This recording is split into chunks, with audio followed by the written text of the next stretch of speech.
This podcast is brought to you by Dr. Kirk Elliott, PhD. In an uncertain economy, if you're looking for wealth management solutions and financial advice, go to kirkelliottphd.com and make an appointment today. Coming up, I'll identify the malefactor companies that are boycotting X and show how X can fight back against them. I'll make the case that conservative Muslims belong in the GOP and they can help us beat the Democrats in 2024. I'll talk about my son-in-law, Brandon Gill, and his candidacy. He's now the Trump-endorsed GOP candidate for Texas Congressional District 26. And attorney Joseph McBride, who represents January 6 defendants, is going to join me for an update on the latest developments. Hey, if you're watching on Rumble or listening on Apple, Google, or Spotify, please subscribe to my channel. This is the Dinesh D'Souza Show.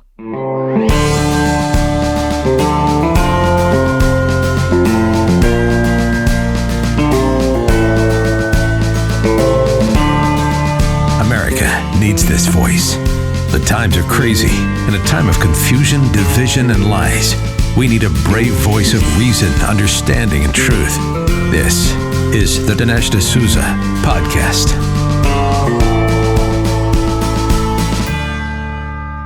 There is a whole lot of anti-Semitic content on digital platforms like YouTube and Facebook. Why? Because this anti-Semitic content, for the most part, is coming from the left. It is pro-Hamas stuff. It is stuff that is openly calls for the destruction of the Jewish state, the elimination of Israel from the river to the sea. And all of this stuff is vile and, in a sense, genocidal. It is a celebration of what Hamas did. It is a call for more of the same, and yet it is not restricted or banned on those platforms, even though the platforms claim that they are regulating hate speech. This type of hate speech is acceptable, and moreover, you have advertisers very comfortably advertising on YouTube, on Google, which owns YouTube, on Meta, and on Instagram. And some of those same advertisers, in fact, a prominent set of them, are boycotting X. And they're boycotting X because they claim X is anti-Semitic, or they claim Elon Musk is anti-Semitic. So let's talk for a moment about those things. First of all, there is less anti-Semitic content. I mean, in a free speech platform, you're going to have people say whatever they think. And so it's not a case where if someone is saying something that's legal, they're going to be banned on X. But nevertheless, there is less anti-Semitic content, and frankly, I never see it. The only anti-Semitic content I see on X is from the left. Again, it is directed against the Jewish people, against the Jewish state. It's a certain type of directed anti-Semitism. It's not just the Jews are evil, it's that the Jewish state needs to be wiped off the face of the earth. And in some cases, the language used is language that suggests annihilation, elimination, genocide. And so the point being that this is the kind of anti-Semitism of our time that we're dealing with. And yet, it's not the anti-Semitism the left is in fact concerned about. And there's been a left-wing campaign led in the case of X by Media Matters, but now you've got all these corporations, and I want to name them. You have Disney, you have Sony, you have Warner Brothers, Paramount, IBM, Marvel, Lionsgate, Washington Post, NBC, CBS, and they are pulling their advertising from X. Now, first of all, this is a very interesting list of corporations. Now, they've subsequently been joined by Walmart, and I'll say a word about that later. But what I want to say here is that notice that they're all media corporations. These are not random corporations. You don't see car companies here. What you're seeing are information companies that are, in a sense, not only in competition with X, but you can say are upset at the fact that we've seen a big move away from traditional media, traditional studios, to social media platforms. Think of it. Look at NBC and CBS. They've seen, for example, massive declines in their viewership relative to social media. Think of the Washington Post, Lionsgate, Paramount, Warner Brothers. So this is a cabal that is using the pretext of anti-Semitism. X is not anti-Semitic. Elon Musk is not anti-Semitic. I don't know if you saw Elon talking about his trip to Israel. This is in the conversation with Aaron Sorkin, where Elon Musk is wearing this chain, And it turns out to be apparently given to him by the mother of one of the hostages. And he's going to wear the chain until the hostages are all free. But just listening to him talk in a quite moving way about Israel, about the targeting of the Jews, about his identification with people who are in that situation, you can see there's not an anti-Semitic bone in Elon Musk's body. Now, this is a guy who will, I think at one point he shared a particular item of content that he then regretted, and he apologized for it. But when you're calling someone an anti-Semite, you're not saying, hey, he shared a piece of content. You're saying this is who he is. This is kind of his nature. He's a hateful person. He doesn't like Jews, this sort of thing. And it's not true. Well, it's not true in the case of many people who are accused in this way. The ADL, the Anti-Defamation League, has almost made a sort of a reputation with smearing people as hateful who are not hateful. In fact, they smear Chaya Raichik, who is Jewish and an Orthodox Jew to boot. They smear her as sort of, she's a hater. She's part of this kind of the type of person who needs to be banned on social media. Even though you've got somebody here who is very attached and loyal to the Jewish cause and the very opposite of an anti-Semite. Look, I think the message of all this is that we simply have to start doing to these corporations what they're doing to X. And I realize that's not always easy to do, but it calls for a disciplined change in our habits. When Amazon decided not to carry our DVDs, I told Debbie, I said, look, there may be some things we have to buy on Amazon, but if we don't have to, let's not. Let's try to find it somewhere else. So what if it takes a week to get here as opposed to getting here the next day? I realize there are advantages of convenience to shopping on Amazon, but when these companies are doing this to us, when they're in a systematic, coordinated way, attacking our values and attacking really the only mainstream free speech platform that's out there, namely X. I mean, this is just horrifying. They're trying to extinguish free speech in America. We should at least do our best not to contribute to what they're doing. During times of economic uncertainty and political upheaval, it's crucial to have a reliable source of financial guidance and insight. That's where Dr. Kirk Elliott, PhD, and his esteemed wealth management advisory firm come into play. Dr. Elliott has distinguished himself with 2 PhDs in economics and theology. He's built a reputation in expert financial solutions tailored to your unique needs. His firm specializes in wealth management, offering a comprehensive array of services to protect and grow your assets in an ever-changing world. In an environment filled with economic volatility and shifting political landscapes, finding a trusted partner during these challenges is essential. Dr. Elliott's firm employs cutting-edge strategies and a deep understanding of markets to guide you toward financial success. Go to KirkElliottPhD.com/Dinesh. By the way, that's Kirk Elliott, 2 L's, 2 T's, KirkElliottPhD.com/Dinesh. Book an appointment. They will explain their process about investing. That's KirkElliottPhD.com/Dinesh, or call or text 720-605-3900. The number again, 720-605-3900. There's a very interesting article in Politico that is titled "Swing State Muslim Leaders Launch Campaign to Abandon Biden in 2024. Now, I'm going to talk about the article, but I want to set it in a little wider context of the politics of Muslims in America. So there are currently about 3 million Muslims in America. It's not 3 to 4 million Muslims. It's not a giant number of people. But the Muslims, it so happens, are in swing states. So where are Muslims concentrated? Probably the largest number is in Michigan. There's a fair number in Minnesota. There's a bunch in Arizona, Wisconsin, Georgia, Nevada, Virginia, Pennsylvania. So these are the states that tipped the election. So it so happens that Muslims are strategically in an important place. Now, many people don't realize, but in the year 2000, in George W. Bush's election, Muslims voted Republican. So there was a predominance of Muslims voting for Republicans in the year 2000. After 9/11, there was a lot of anti-Muslim sentiment that developed on the right. Some of it was based on the idea that Islam itself is to blame for 9/11. And again, look, it's not that surprising people came to that conclusion. What did the terrorists say? They were doing it in the name of Islam. So, the terrorists themselves were pointing to Islam as their justification. So it was not entirely surprising that people go, listen, Islam does seem to be the problem. And this sentiment has persisted to this day.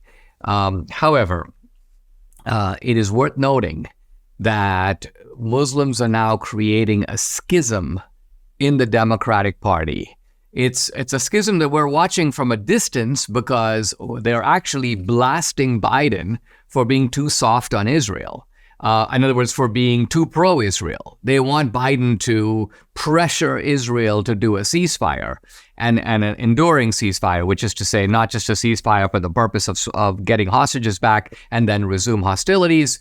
And the Biden position, the position of the Biden administration is essentially that we encourage a ceasefire in order to get hostages back, but we also support the mission of Israel to defeat and really destroy Hamas as a viable entity, as a viable power, and its ability to be a launching pad for terrorist operations. And so these Muslims are furious. So let me read from the article. Muslim leaders from several swing states descended on Dearborn, Michigan to announce a national campaign against the re-election of Biden. And their campaign is hashtag Abandon Biden. Now, this is really interesting because as you go on, you realize that they are not pro-Republican. They're not saying to vote for Trump. What they seem to be saying is don't vote. Just do not support Biden. And I think there are two ways to look at this. One way is they're literally announcing that Brandon struck, a walk away from the Democratic Party. I don't think that's actually what's going on here. I think that these Muslims are trying to use this as a leverage with the Biden administration saying, listen, you need us. And you need us because we happen to be in the states that you need in order to secure your reelection. You're not doing that well in the polls as it is. So if you lose a constituency that's been pretty reliably Democratic, at least since the aftermath of 9/11, you're doomed. And so they want Biden then to run scared. They want the Democrats to run scared and go, okay, we got to appease these Muslims. So we need to move our position more in the Muslim direction. I think they realize that it's not, you're not going to have the Biden administration abandon Israel completely. But what they want to do is they want Biden to continue to put pressure on Israel. No, don't do that. No, cancel this operation. No, back off from that. No, don't take that risk because there are civilians involved. So they want Biden to put a leash on Netanyahu and on Israel. And so I don't know whether to view this as a favorable development. It's obviously unfavorable in what the Muslims are trying to convince Biden to do. But whether there's some political opportunities here is a good question. My broad view of this matter is as follows, that the Muslim community is divided. It's a spectrum, but if you draw a kind of distinction, it's between the radical Muslims and the traditional Muslims. Debbie and I know a bunch of these traditional Muslims. In fact, there's one guy who's become a good friend of ours. He drives us to the airport whenever we go on events and vacations and things like that. And this guy is, where is he from? Senegal. Very much of a traditional Muslim. In fact, he just went back to do the Hajj with his family. And described it to us as a very moving experience. And this is a guy who would never harm anybody. He's a great guy. And in fact, he sort of doubles as my security when sometimes we go to events together. And he's conservative. He's socially, politically conservative. He believes in upward mobility, his traditional values. This is the kind of guy who should be in the Republican Party. So to the degree that we have splits and schisms in the Muslim community that cause conservative Muslims to move over into the GOP, I think that's a good thing. And the fact that these Muslims happen to be in swing states can't hurt. Mike Lindell just keeps on introducing great deals. He's featuring the new My Towels. Save 50% on the 6-piece towel set. Regular price $59.96, but now for a limited time, just $29.98 with promo code Dinesh. Debbie and I have Mike's My Towels all over the house. We love them for ourselves, but we also like giving them away as Christmas presents. So there's an idea for you to consider. The My Towels 6-piece set includes 2 bath towels, 2 hand towels, 2 washcloths. The towels are really amazing. The long staple length of the Sherper cotton fibers makes them very soft. Because of the long fibers, they can wrap around each other more easily, creating a smoother and softer fabric. Soft to the touch, but without the lotiony feel, and also super absorbent. So take advantage of the 50% off on the 6-piece towel set. Call 800-876-0227. The number again, 800-876-0227, or go to mypillow.com. Don't forget to use the promo code. It's DINESH, Dinesh. Here's something that came in over the weekend, a announcement by Donald Trump, and he put this truth out on his way to the campaign rally in Iowa.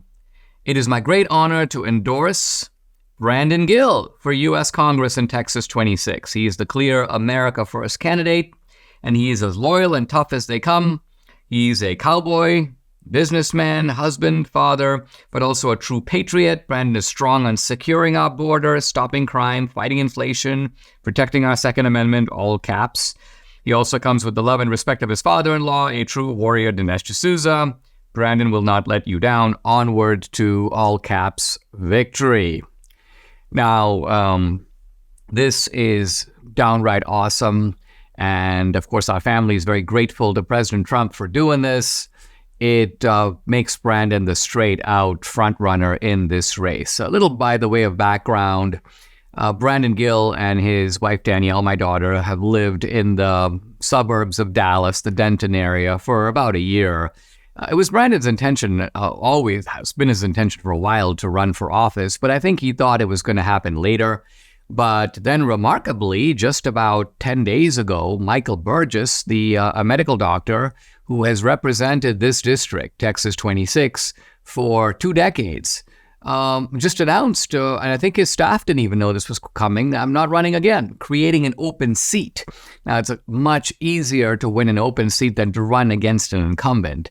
And so the choice for Brandon was, I run now, or if somebody else gets in, they could hold that seat for another 20 years, let's say. So in other words, the opportunities don't make themselves available that often. And so when they do, you kind of have to go for it.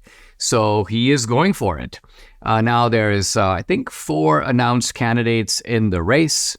But he is he's solidly conservative. He's the America First guy. He's been very pro-Trump and runs, in fact, a website called DC Inquirer that has been the content Trump shares frequently on Truth Social. I had a couple of very amusing interactions with Trump going back to last weekend and then this past weekend, because Trump is the kind of guy who likes to talk through things.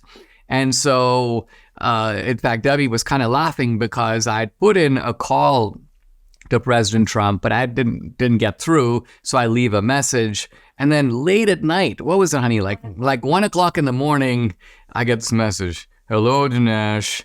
This is your favorite president. Call me back anytime. So Debbie and I listened to it in the morning and we just both started laughing just because it was so characteristically Trumpian. And so then I reached him the next morning and he wanted to we talked about Brandon. He asked me about the other candidates in the race. And he liked the fact that Brandon was a cowboy, grew up on a ranch in Abilene.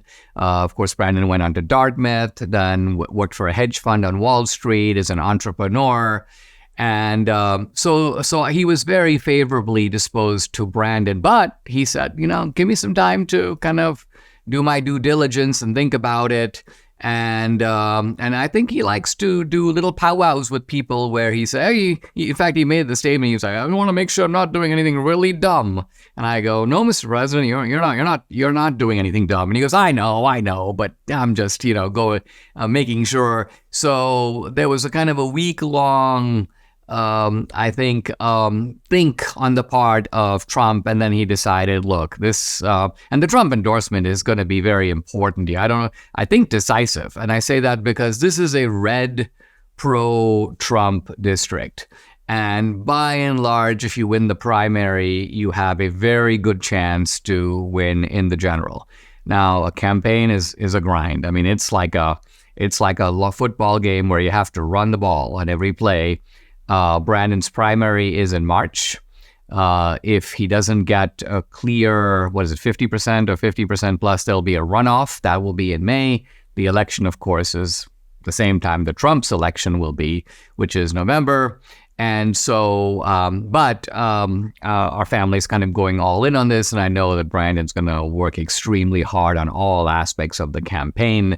Ultimately, this is a matter, you need endorsements and you need money, but you also need just to get to know everybody in your district, door to door, signs, going to events, coffee shops, all the rest of it. So this is what life on the campaign trail is like. It's kind of funny because Debbie and I are slightly being drawn into this. Where it's like we're given jobs. Debbie's like, don't we have a job? We actually do have a job, but it looks like we'll have Debbie's worked on a whole bunch of campaigns in the past, and she's like, okay, I'm tired. Debbie worked on Troy Nails' campaign, not even his congressional campaign. This is when Troy was running for constable, when Troy was running for sheriff. So I think Debbie thought she was like done with campaigns she was kind of moving on to a new phase of life. But here we are, back in the teeth of a campaign. And this time it is our own son-in-law, Brandon Gill. Debbie and I are on a really good health journey, but we still struggle to eat enough fruits, veggies, and fiber. Now, lucky for us, we discovered Balance of Nature, and what better way to get all your fruits and veggies plus fiber than with Balance of Nature. This is Balance of Nature's fruits and veggies in a capsule, so easy to take. Made from fresh whole produce, the produce is powdered after an advanced vacuum cold process, which stabilizes the maximum nutrient content. And this is Balance of Nature's Fiber and Spice, a proprietary blend of fiber and 12 spices for overall and digestive health.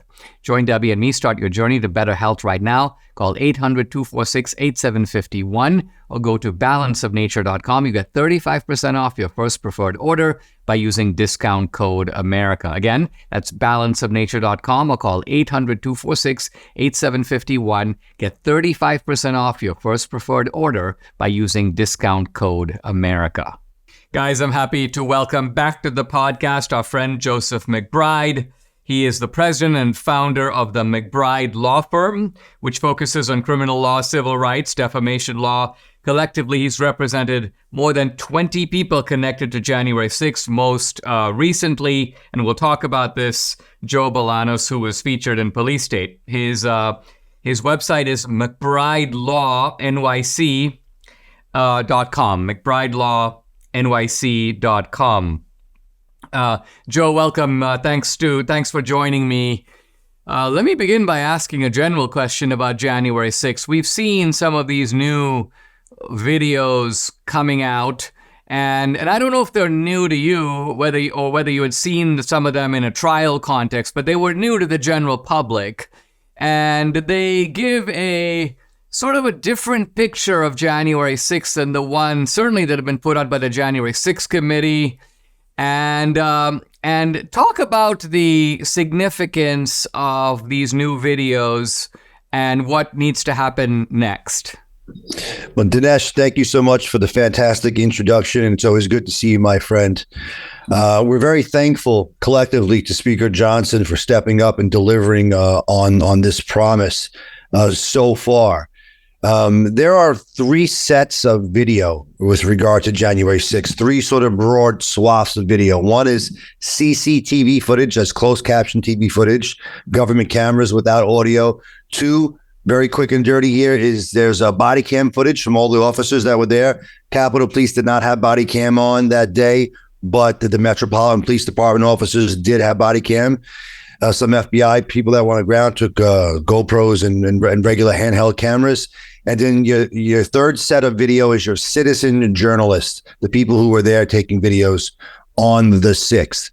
What we have thus far in terms of the release is a limited release of CCTV footage pertinent to the inside of the Capitol, some areas around the Capitol, from about a 2-hour time frame.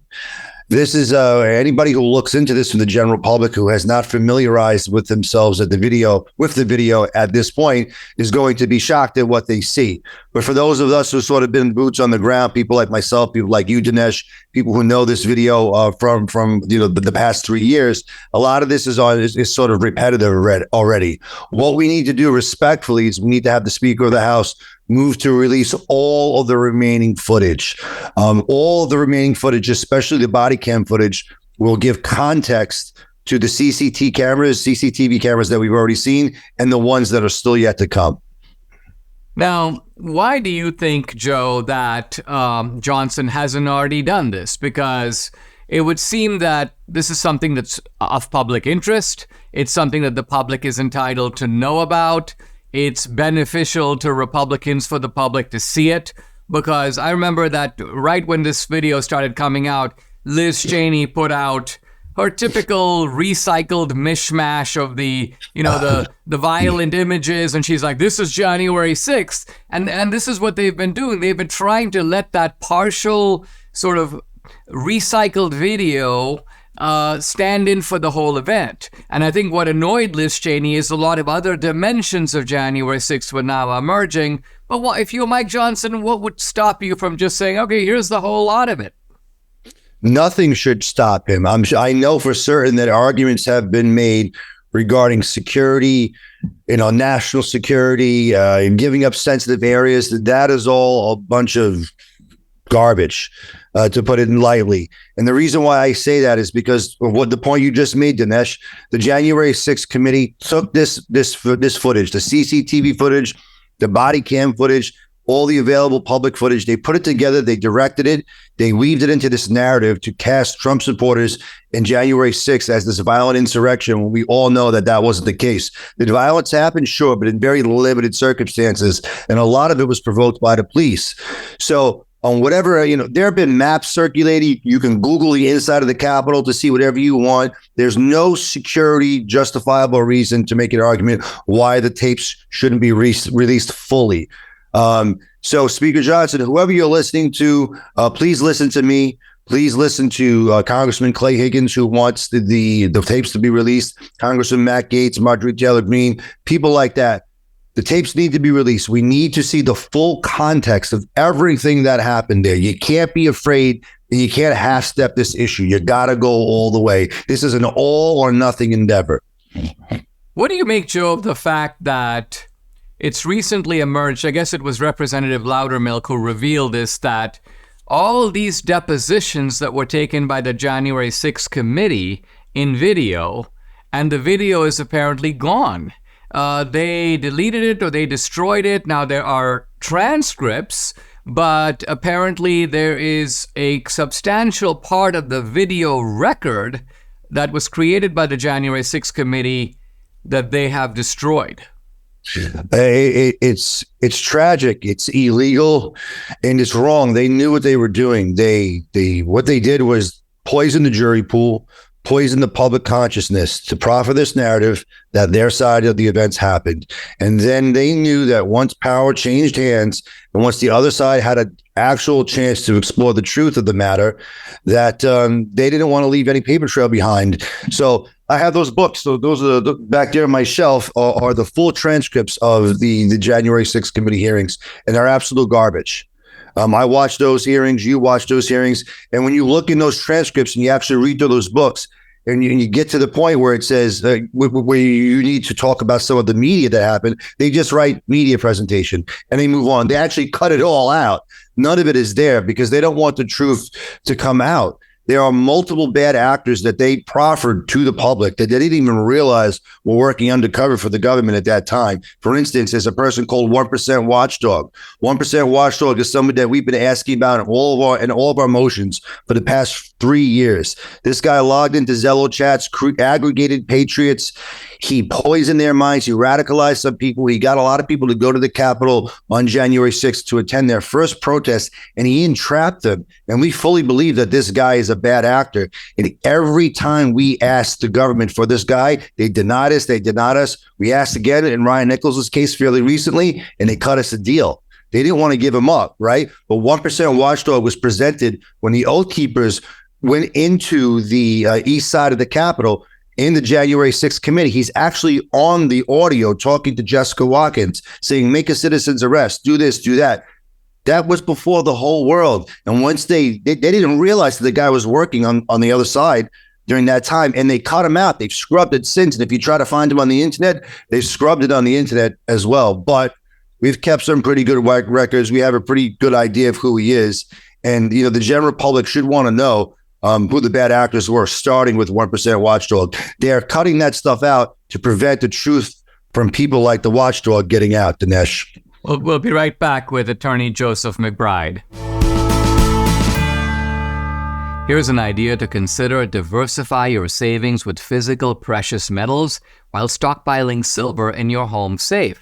It's Birch Gold Group's most popular special of the year, and Debbie and I intend to take full advantage of it. Now through December 22nd, for every $5,000 you spend with Birch Gold, they'll send you a 1-ounce silver eagle coin for free. Text Dinesh to 989898 to claim your eligibility now. You can purchase gold and silver and have it shipped directly to your home, or have Birch Gold's precious metals specialists help you convert an existing IRA or 401k into an IRA tax-sheltered in gold for no money out of pocket. And they'll send you free silver for every $5,000 you purchase. Keep it for yourself or give something with real value as a stocking stuffer this year. Just text the keyword Dinesh to 989898 to claim your eligibility. With an A+ rating with the Better Business Bureau, thousands of happy customers, including me. Now's the time to buy gold from Birch Gold. Text Dinesh to 989898. Claim your eligibility for free silver on qualifying purchases before December 22nd. I'm back with attorney Joseph McBride. His website, McBrideLawNYC.com. Joe, I think it's Marjorie Taylor Greene who said, given the now demonstrated not only flaws, but just bad behavior on the part of the January 6th committee, we need to investigate them. They're the one group that has not been investigated. I frankly am doubtful if Republicans are going to do that. I suspect that they won't follow up on that. But it seems like what we have been subjected to is a rigged narrative, and this just isn't a lie on the American public. It has a direct impact on the kind of cases that you have to defend against, doesn't it? 100%, Dinesh. It's reverse McCarthyism. These are the communists prosecuting the patriots in the United States of America. No one could have ever thought that such a thing would happen, but that is the unfortunate reality of this situation. Joe, I know that the Supreme Court this week, I believe, is going to take up or will decide whether to grant cert to a petition filed by some of the January 6 defendants, Jake Lang being one of them, challenging this obstruction of an official proceeding charge. And I guess their point is that this law was not made for cases like this. It was passed in a completely different context, and that the government has impermissibly widened the scope of what this statute means. Can you clarify for people in the audience, like what's this all about? It's really unfortunate. Jake Lang's been in jail for 3 years and hasn't even had a trial. I mean, it's absolutely disgusting. And the reason why he's been there that long is because he's chosen to fight, and they're making it as hard and as unfair for him as possible. I'm grateful that him and his legal team have taken this matter up to the Supreme Court. The 1512 charge was originally used for document destruction, and that's what they used to prosecute the guys who were involved in Enron. We've been challenging the 1512 charge since Jump Street in every one of these cases across the board, and I believe it was Judge Nichols in his case who was one of the only judges, if not the only one, to tell the government that this is improper. And it's what you said, the widening of the scope. This was a limited law. Was put there for white collar crimes, for people who acted with a corrupt motivation in order to destroy documents, to interrupt and obstruct different processes happening, but it had nothing to do with the events that took place on January 6th. So what they did is they took this law, this very arbitrary law that was applied in a very limited set of circumstances, and they opened it up for the specific purpose of creating this very vague, constitutionally overbroad and vague dragnet to bring all of these people into this charge. And the way they've applied it is this: if the process was interrupted, let's say around 2:00, 2:25 at the Capitol, and sure, if you showed up at 1:30 at the Capitol, maybe there's an argument to say that you obstructed that process. But if you showed up at 4:00, 5:00, 3:00, why are these people still getting charged? They've opened this thing up to say that everybody who was there was a participant in obstruction. It is unconscionable. This is a very overbroad and sort of vague description of it, but I want your listeners to understand that they took this law and they expanded it so big as to make it that anybody who literally appeared at the Capitol that day could get dragged into this prosecution. And that's how and why people are still getting arrested today. And I mean, Joe, not only it's almost like this is an accordion which is expanded when necessary, but then contracted back when necessary, because let's just take, for example, the Palestine Hamas protesters who were in the Cannon building. There was an official proceeding going on. They, at least some of them, interfered with it, but there appears to be no effort to apply this charge to them, so that the charge, it looks like, was expanded, but expanded only for the January 6th defendants and not for others. Oh, that is exactly right, Dinesh. You hit the nail right on the head there. It's a two-tier justice system. It's a politicized justice system. There's one standard of justice for Democrats and people who are on the left. There's another standard of justice for people who are on the right. If you are on the left, your level of political speech is expanding. If you are on the right, your level of political speech is contracting, and the government's strength and ability to prosecute you is at an all-time high. This is not the way it should be. The Constitution was written in anticipation of events like these, but unfortunately, the swamp is deep. It runs in all three branches of government, and unless good people like your son-in-law get into Congress and help us out, things aren't going to change. We'll be right back with attorney Joseph McBride. Christmas is coming up, and can you think of a better gift that you can give yourself than feeling good again? Hey, that might even be better than getting a new car. So here's an idea: Relief Factor. It's the gift that helps people relieve pain and feel good once again. Relief Factor is a daily supplement that helps your body fight back against pain. It's 100% drug-free. Relief Factor was developed by doctors searching for a better alternative for pain. Relief Factor uses a unique formula of natural ingredients like turmeric and omega-3s to help reduce or eliminate the everyday aches and pains you're experiencing. Whether it's neck, back, joint, or muscle pain, Relief Factor can help you feel better. Unlike pills that simply mask your pain for a short time, Relief Factor helps support your body's natural response to inflammation so you feel better all day, every day. See how Relief Factor can help you with their 3-week quick start kit. Here it is. It's only $19.95, and it comes with Relief Factor's Feel Better or Your Money Back guarantee. So why not give it a try? Visit relieffactor.com or call 800-4RELIEF. Again, the number 800-4RELIEF, or go to relieffactor.com. When you feel the difference, you know it works. I'm back with attorney Joseph McBride, founder of the McBride Law Firm. His website, McBrideLawNYC.com.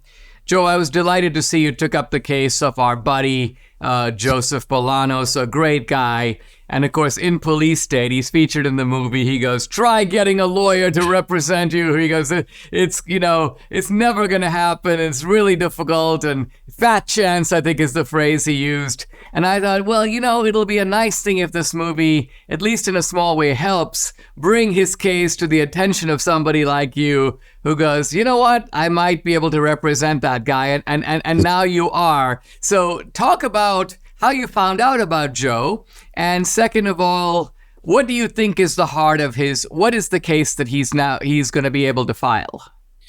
Dinesh, on the way over, I flew over, and I had my future wife, Cassandra, on the side of me.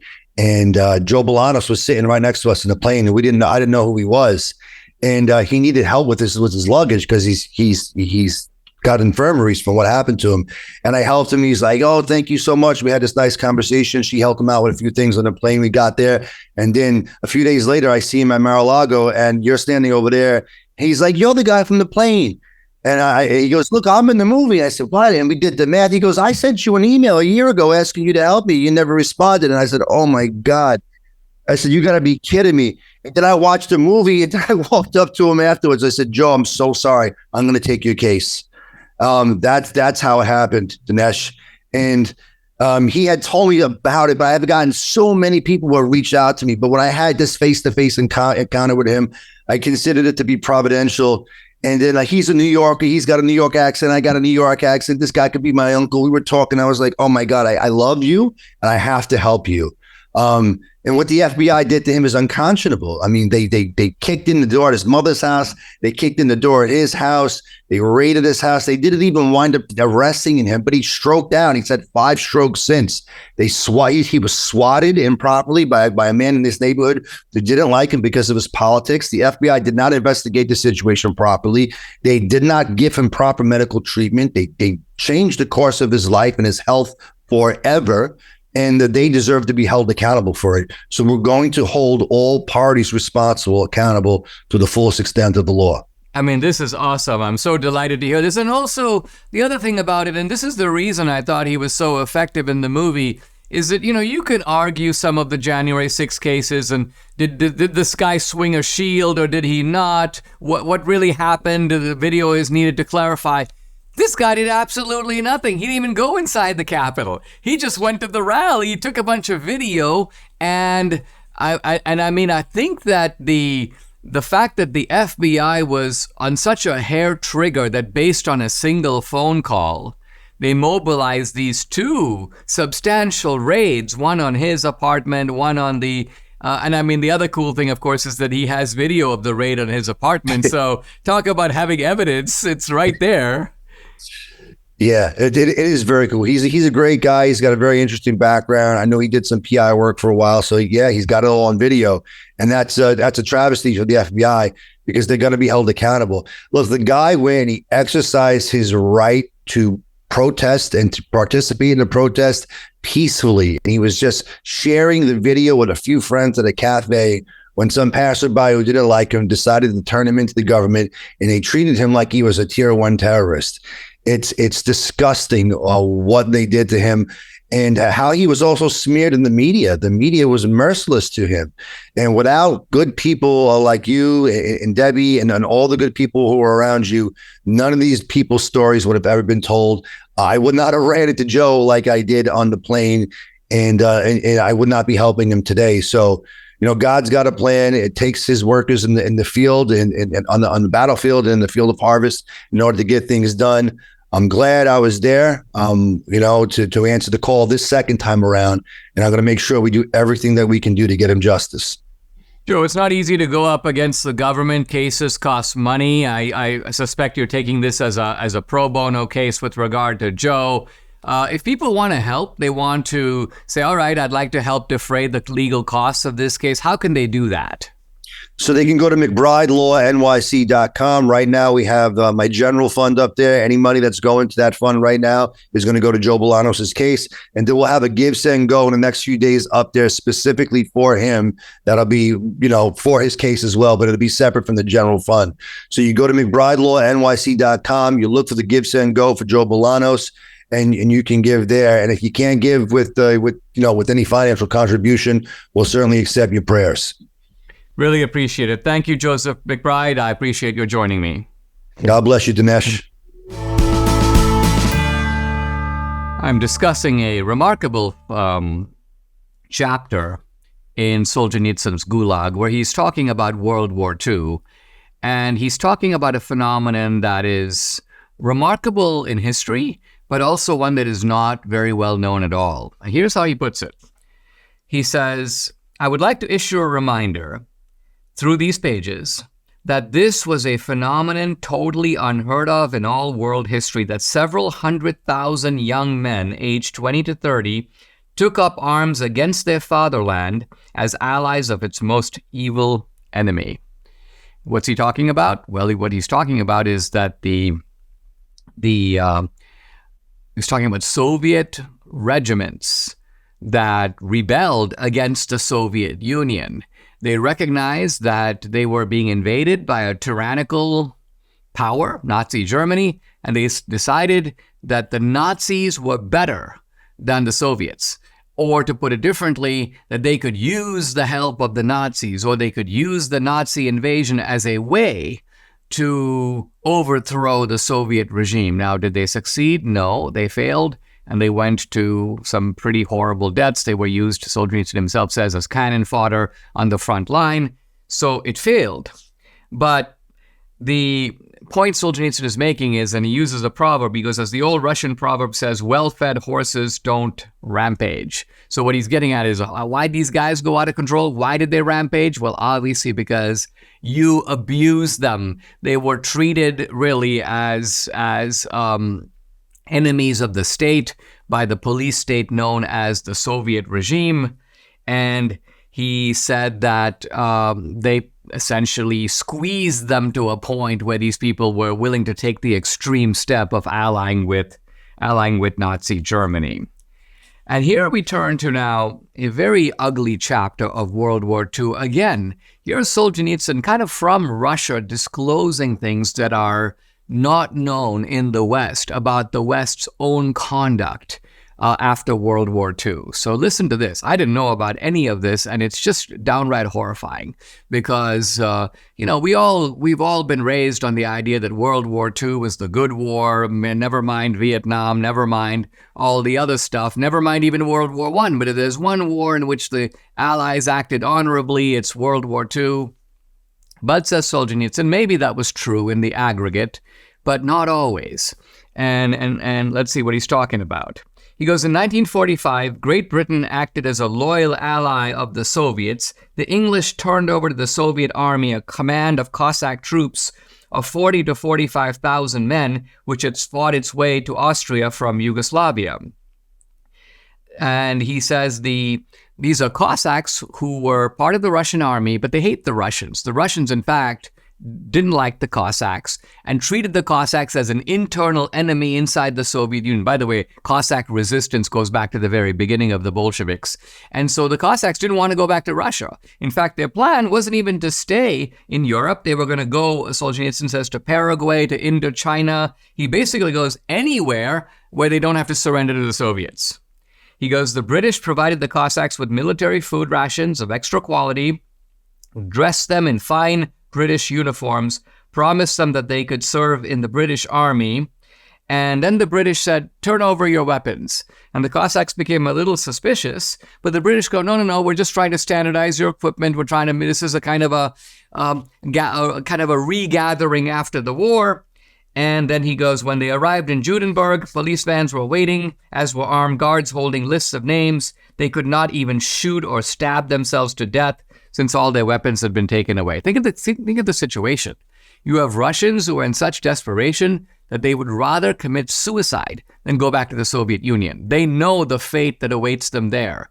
And so they're begging the British, let us stay, or if you don't want us here, no problem, we'll leave, but don't force us to go back. And the British are like, we are allies of the Soviet Union. You have to go back. And so guns drawn, the British army forces these people to do that.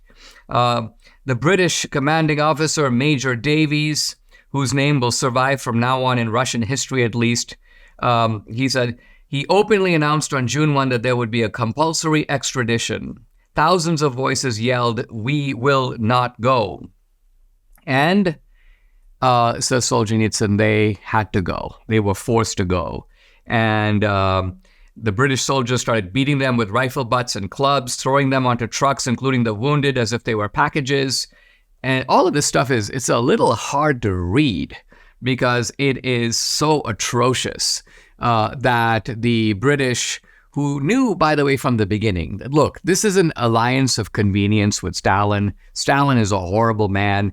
He has been conducting massive atrocities in his own country. So everything Solzhenitsyn says here is completely true. And so the British, who were in a very powerful position at the end of World War II, they had recovered their country, of course, but they were the key allies of the Americans. And so if the British and the Americans had told Stalin, you're not going to get the Cossacks back, they're just going to go wherever they want, there's nothing that Stalin could have done. So what makes all of this so tragic is it was so gratuitous. And all these brave Russian soldiers who had begged for an ability to live elsewhere in the world, anywhere other than the Soviet Union, were forcibly sent back to probably incarceration, if not death, in the Soviet Gulag. Subscribe to the Dinesh D'Souza podcast on Apple, Google, and Spotify, or watch on Rumble, YouTube, and SalemNow.com.